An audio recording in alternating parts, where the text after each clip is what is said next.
Good evening, this is Eugene Chan.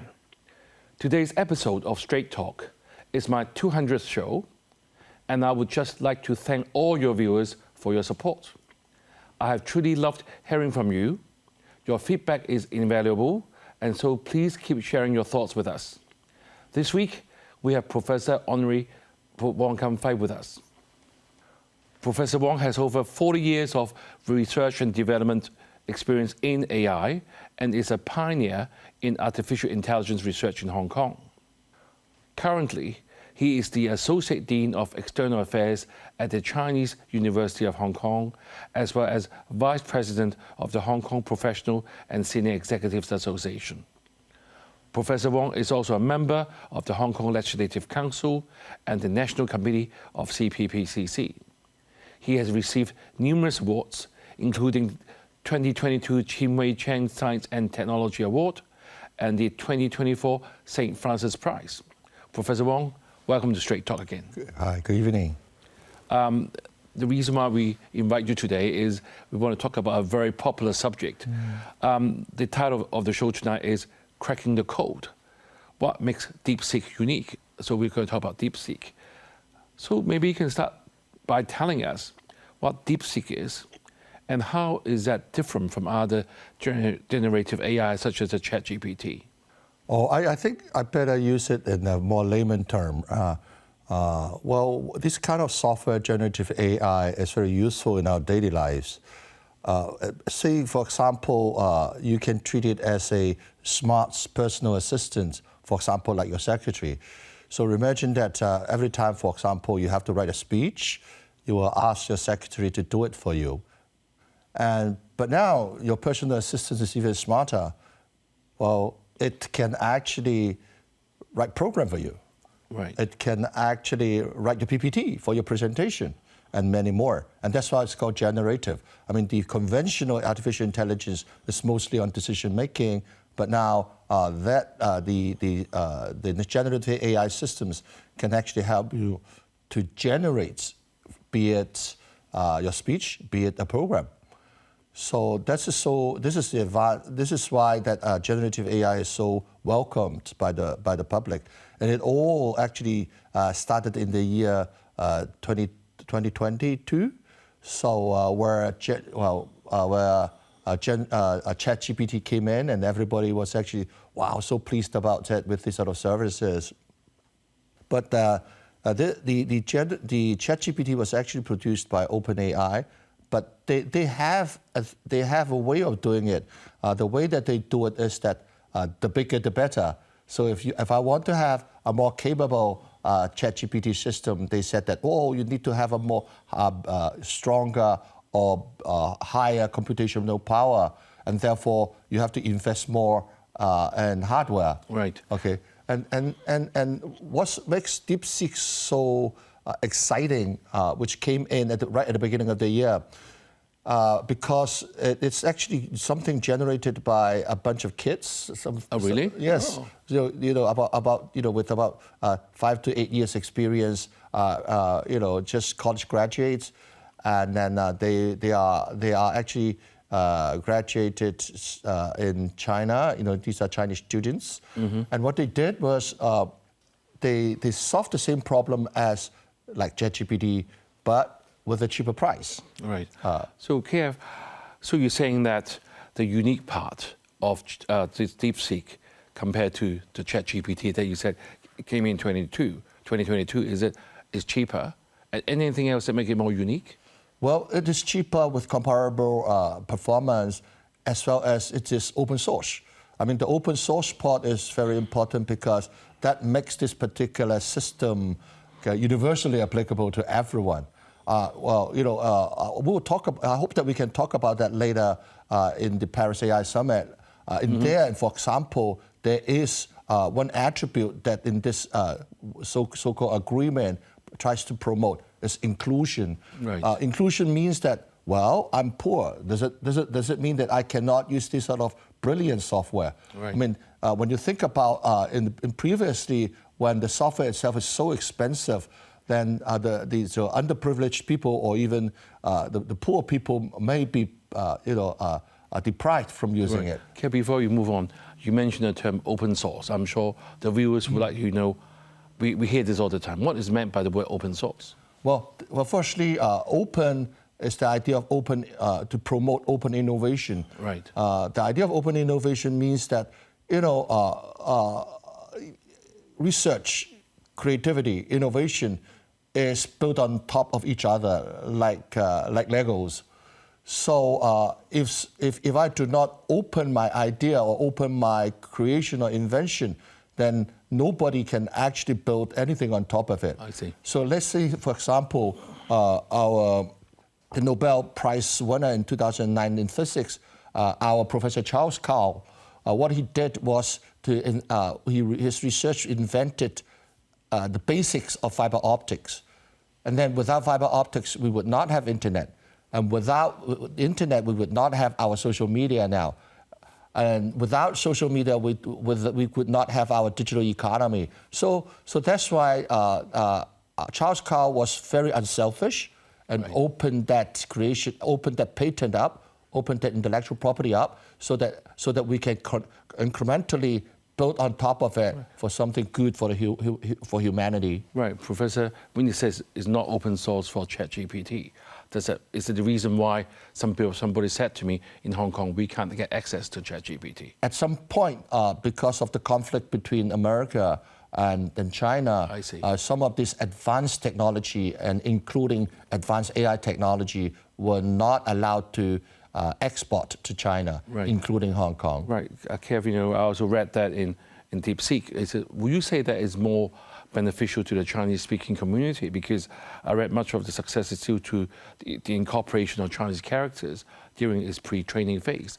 Can you enlighten us on this? Well, the way that you built such a system is based on what we call training. Training means that you collect a lot of past information and then you feed it to the machine and they learn the knowledge behind it. So then think about it. I mean, in ChatGPT or in ChatGPT, the background knowledge itself is built from, so to say, Western culture. I see. Okay, so when you try to ask, previously when you try to ask a question kind of related to the history of China, you may not get the right answer. Okay, so that's why we think that DeepSeek is very disruptive, including opening up, the China community, especially from my profession, the education community, and then now we can make good use of this system to learn more about Chinese culture. Right, Professor, just now you said right at the beginning of the show, we treat this generative AI is like your own personal assistant. So that means who should be the primary users of such system like DeepSeek? Should it be in businesses, individuals, or even corporations? Anyone. Anyone can use it? Actually, anyone. Anyone can make use of it. I mean, the example that I gave is like secretary. Okay, so this is for business. And for example, students, they can use it for writing their thesis. I think you heard a lot about it, be it positive or negative. A lot of students were actually using ChatGPT to do their research. Right. Well, it can be positive. It depends on the way that you use it. It can also be software programmer. As I said, it can generate code for you. Right. Okay. Or even architects, they can have the building plan for you. And even these days, with the system called Sora, then you can actually produce videos. Okay. Really? But beware. Okay, there is the negative side of it. Even the gangsters or the bad people can use it to build better deepfake, and there's a lot of cheating behind that. That can also make good use of generative AI technology too. Right, we often also talk about business to business, B2B, or even business to consumer one. How do you see the advantages of using DeepSeek in such an environment? Well, for B2C, then it is what we call a personal assistance. Well, currently the personal assistant, when we talk about personal assistant, we think about it for big entrepreneurs. It will not be that case anymore. Everyone, I said everyone, will be able to use, will have a personal assistant. So before you go on a holiday, for example, you can consult your personal assistant to find out what to do. Okay, that's the B2C part. And for the B2B part, as I said, your secretary, okay, your business development officers, you can actually ask the DeepSeek or ChatGPT to suggest what you can do. For example, if I were to go into the market in China, I probably would go for DeepSeek to find out what I can do. Right. Professor, let's take a short break now, and viewers, we will be right back. Thank you for staying with us. Professor Wong from the Chinese University of Hong Kong has been sharing with us about the latest breakthrough in generative AI, DeepSeek. Professor, you have already touched on it, although in a very short time. You have given a very clear explanation that you can treat DeepSeek as a personal assistant, even at all levels. But with all new technology, they always come with risks. You mentioned about the what we called the ethical concerns a bit earlier about, say, even the criminals can use it for better deep fake. What will be the potential risk, or as I said, ethical concerns that I mentioned to something like DeepSeek? Well, you like it or not, in the future, in 5 or 10 years, people believe that when we are working on AI, our vision is to have what we call digital humans, or we have artificial intelligence that can replace human. This is something that we talk about a lot. And you like it or not, it is coming. It is becoming more prominent, this sort of problem. So think about that. In the future, what would happen in the real world is that you will sort of coexist with digital human. So just talk about human. When I do something, when I do my work, when I do my job, we have code of conduct. Okay, we have to be ethical, we have to be inclusive, we have to be open, we have to be transparent. These sort of elements is something that we have to remember, we have to put them into practice. But now think about in the future, you're co-working with a digital human. What if this digital human is not behaving the same way? Professor, as you're talking, I just remember watching some movies that humans are run by robots one day. Yeah. Is that possible? Yes. Well, people are worrying about that. But that could happen. But therefore, just like education, just like ethics education that we are doing, what we try to do in university, we try to train a decent man or decent person. So, current moment in time, we have to think about digital human. We have to educate, decent digital human as well. So as a parent or as someone like yourself, would you advocate everybody learn about this? Obviously. As I said, you like it or not, artificial intelligence will be a tool. Or even, sometimes I put it, it's just like English or Chinese, like a language that we have to practice in our life. Right, KF, let's move to the actual real world with this DeepSeek coming to our knowledge. I've realized that it caused quite a stir in Silicon Valley. So how does this impact for the race of the AI supremacy? It's very destructive. Well, actually... destructive is quite a negative word. It's positive or negative. Right. So there is a way of saying, people said, the DeepSeek is a Robin Hood.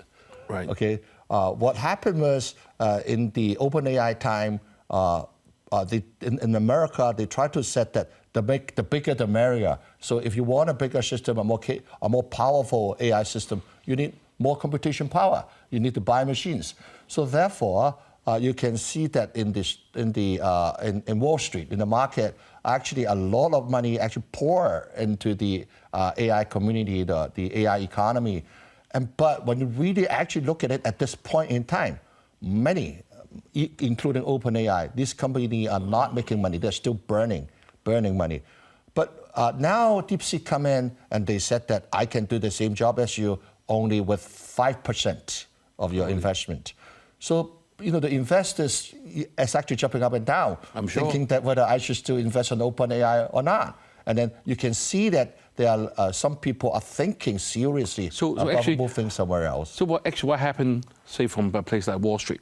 Is there a huge reaction there? There's a huge reaction. Well, when I said Robin Hood, it means that Well, these people who are actually getting the money in AI community are only 1 or 2%. And there are many people, 99% of the people are actually, not making any money at all. I mean, the actual company itself is still burning. We don't see any effect.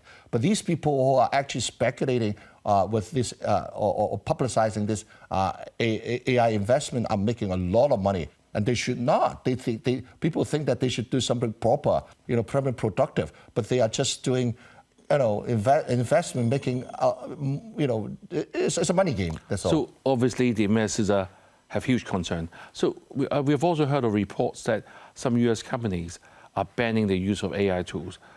Does DeepSeek face a similar pushback as well? Sure. But all out of business competition reasons. It's nothing to do with the technical part of it. I mean, as far as I'm concerned, being a scientist myself, as I said, open innovation is very important. Mm-hmm. If our invention, if our research results are not open up, then it would not be sort of incremental, and that would hinder the advancement of sciences and arts. Right. Kev, I'm going to move to an area that you have just mentioned briefly in the first part of the show. We talk about the recent AI summit in Paris, which highlighted growing divisions among global leaders on how to regulate AI. We've talked about the importance of it, and with the US and UK refusing to sign a declaration on the fact that it should be inclusive and sustainable AI. So what do you make of these different approaches, I would say, and how might that affect the global AI development? Because looks like people are looking at it from a different angle. I personally is a little bit disappointed about their decisions. I mean, it's just not just me. I mean, if you look at the news, many country leaders also raised their concern about the USA and the UK pulling out, opted out. So it's all about inclusion. It's all about openness. It's all about sustainability. And I said many times about inclusion is that technology is neutral, and everyone in this world should have the rights to use advanced technology. Why should someone rich can use it and someone poor can't? So inclusion is very important. And the openness part, as I mentioned again, open innovation. Without the basics open, well, you never have advanced sciences. And thirdly, sustainability is actually closely related to openness as well. I mean, sustainability, we are talking about science sustainability. So if I want science to advance, then it would never be able to do that without openness. Right, Kev. I mean, we hate to guess what's behind everyone's motives behind why they are not signing the agreement. Oh, but he said it. So what will happen? He said it. He said that over-regulated would affect the development of AI research. I think that is nonsense. I mean, the whole thing, the agreement itself, as we just talked about, is about openness, is about inclusion. That's where opening things up. Right. Kev, since you mentioned that, I mean, everybody must have their own reasons to justify what they do. So what you're saying that is obviously you don't agree with what those countries are. Just the two countries. Just the two countries. Just the two countries. So let's say if they continue along that line, what's going to happen between the cooperation between, say, mainland China and the rest of the world? Well, I mean, everyone has the vision of globalization, have the idea of global village, not only in the commercial world but also in the scientific world. By pulling it out, you are doing depolarization. So there will be, two zones. The USA and the UK being one zone in the AI community, and the rest, which is no good because when we talk about sciences, is the humanity. It's not just two countries or two regions. I mean, let me give you an example. An example of the Americans just recently pulled out from World Health Organization. Mm-hmm. So what would happen is that, say, for example, one day there is a virus happening in the United States. They knew it fine. but because they were not in WHO, therefore he could not tell the rest of the world. Mm-hmm. And what if one American went out, and then just like what happened to us in SARS, only one person went out, and it affected the rest of the world, right. Then that could happen. Similarly, in AI, what will happen is that, as you mentioned, there are good people, there are bad people. What we want to be open is because if we come across bad instances or bad habits or bad wrongdoings, we publicize it, we share with the rest right. of the world. Kev, last area we want to sort of touch on is, thank you for your sort of enlightenment on the rest of the world. How does this going to affect Hong Kong? Because I know that the Hong Kong government has invested over 100 million Hong Kong dollars last year to cooperate with local universities to develop a Hong Kong version of ChatGPT with this advance of DeepSeek. What would you recommend now? Well, I think both are complementary. We cannot wait, and therefore we started with ChatGPT, a Hong Kong version of it. I think it comes in the right time. We should do it, and as we all know, technology advances very rapidly, including the inception of DeepSeek. Now DeepSeek coming in, what we have to do is to study and see how DeepSeek technology can be complementary to our Hong Kong ChatGPT system, because it will be to our advantage, as we all know that DeepSeek is more cost-effective. So especially under this climate of the budget, we're a very tight budget. Right. Therefore, if we can introduce a cheaper solution, it would be very helpful. And helpful to make Hong Kong an I&T hub too, right? Yes, of course, of course. Right. Professor, I think that's all the time we have for today. And thank you very much for sharing your insights with us. As we have heard today, AI is evolving rapidly, bringing both incredible opportunities and significant challenges. Global cooperation is certainly crucial to shaping the future of this powerful technology. As Andrew Ng, founder and lead from the Google Brain Project said, artificial intelligence is the new electricity. Thank you for joining us and have a good evening.